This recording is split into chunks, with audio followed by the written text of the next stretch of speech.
Hello guys, welcome back to my channel. আজকে তোমাদের সামনে নিয়ে এসেছি একটা নতুন রেসিপি।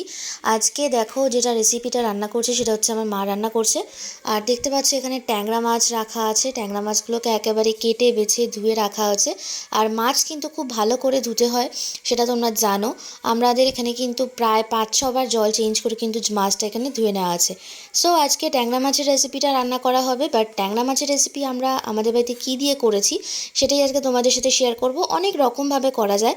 আজকে আমরা যেটা দিয়ে করব সেটা সেটা খুবই কমন কিছু জিনিস দিয়ে করব। তো দেখো এখানে ট্যাংরা মাছগুলো পুরোপুরি কমপ্লিট আছে। এইবার যে কাজটা করব, ট্যাংরা মাছগুলোকে আমাদেরকে ভেজে নিতে হবে। তো সেই কারণে ফার্স্টে আমাদেরকে নুন আর হলুদ আমরা মাখিয়ে নেব। ওকে, সো ট্যাংরা মাছগুলোর আমাদের নুন হলুদ মাখানো কমপ্লিট হয়ে গেছে। এবার আমরা ট্যাংরা মাছগুলোকে ভেজে নেব। আর এই মাছ কিন্তু খুব ভালো করে ভাজতে হয়। যদি মাছ ভালো করে ভাজা না হয় তাহলে কিন্তু মাছের যে একটা কাঁচা গন্ধ সেটা কিন্তু মাছে থেকেই যায়। তো তারপর দেখো এখানে আমাদের আলু রাখা আছে, টমেটো আর কাঁচা লঙ্কা আছে। আলুগুলোকে ঠিক মাছের মতো লম্বা করে কেটে নেওয়া আছে। আর এখানে একটাই টমেটো আমাদের লাগবে, আর হচ্ছে পেঁয়াজ কলি। শুধু এই কটা যে লাগবে তাও নয়, আরও উপকরণ কিছু আমরা দেবো। সো চলো ফার্স্টে আমরা আগে মাছটাকে ভেজে নিই। তার জন্য দেখো একটা ফ্রাইং প্যানের মধ্যে তেল দিয়ে মাছগুলোকে আমরা ভেজে নেব। এখানে ফ্রাইং প্যানের মধ্যে তেল দিয়ে মাছ ভাজার একটাই কারণ ফ্রাইং প্যানে না তেলটা খুব কম লাগে। আর মাছে কিন্তু খুব কম তেল দিয়েও কিন্তু মাছ হয়ে যায়। আর এই রেসিপিগুলো যেগুলো খুব কম তেলে রান্না করা হয় সেটা তো স্বাস্থ্যের পক্ষে খুবই ভালো, তোমরা সবাই জানো। তারপর দেখো আমরা এখানে বড়িটা ভেজে নেব। তবে বড়িটা কিন্তু আমরা শুকনো খোলায় ভাজবো।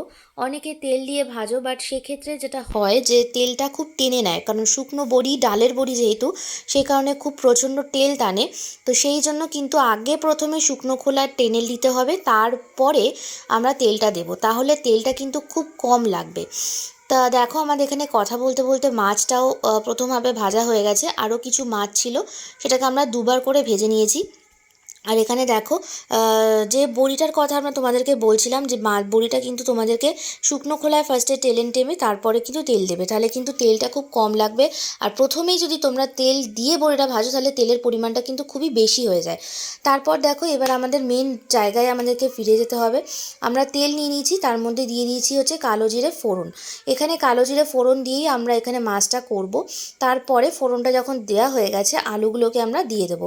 আলুগুলোকে মোটামুটি একটুখানি ভেজে নিতে হবে, একটুখানি রেডিশ টাইপের যখন ভাজা হবে তারপরে আমরা দেব হচ্ছে পেঁয়াজ কলি। এখানে আলুটা ভাজার জন্য কিছুক্ষণ ঢাকা দিয়ে রাখা হয়েছিল, কারণ আলু ঢাকা দিয়ে ভাজলে খুব তাড়াতাড়ি হয়ে যায়।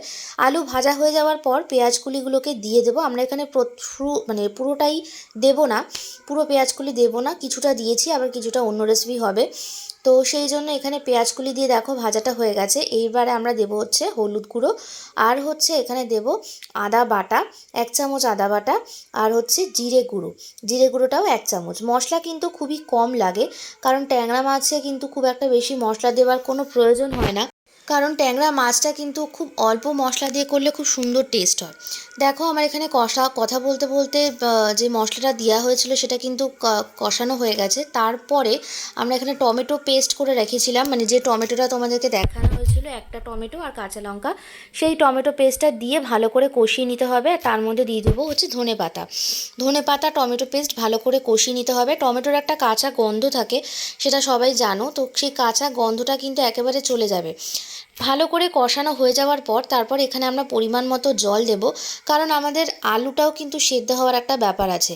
তো সেই ক্ষেত্রে আমরা পরিমাণ মতো, এখানে প্রথমেই একেবারে জল দেওয়া যাবে না, পরিমাণ মতো জল দিয়ে কিছুক্ষণ ঢাকা দিয়ে রাখতে হবে। তারপর দেখো ঢাকনাটা যখন খুলে আসবে, খোলার পরে তারপর আমরা এখানে বড়িটা দিয়ে দেবো, আর হচ্ছে ভেজে রাখা মাছগুলোকে দিয়ে দেবো। হ্যাঁ, জলের পরিমাণটা তোমাদের পরিমাণ অনুযায়ী তোমরা দেবে। আমাদের এখানে যতটা পরিমাণে ছিল সেই পরিমাণে জল দেওয়া হয়েছে। আর যেহেতু আমাদের বড়ি দিতে হবে, তো সেই কারণে জলের পরিমাণটা কিন্তু বুঝে শুনে দিতে হবে, কারণ বড়ি কিন্তু অনেকটা জল সোপ করে নেয়।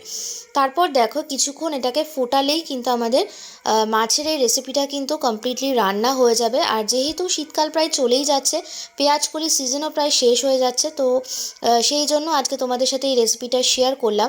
আর পেঁয়াজ কলি দিয়ে ট্যাংরা মাছের ঝোল খেতে কিন্তু খুবই ভালো লাগে। সো গাইস, রেসিপিটা কেমন লাগলো অবশ্যই আমাকে কমেন্ট করে জানাতে ভুলো না। যারা নতুন বন্ধু আছো তারা চ্যানেলটাকে সাবস্ক্রাইব করে চ্যানেলের সাথে থাকো, আর অবশ্যই আমাকে কমেন্ট করে জানাও। ভিডিওটা শেষ করছি এখানেই, তোমাদের সাথে দেখা হবে আবার পরবর্তী অন্য কোনো ভিডিওতে। শেষ করছি এখানেই, দেখা হচ্ছে খুব তাড়াতাড়ি, টাটা।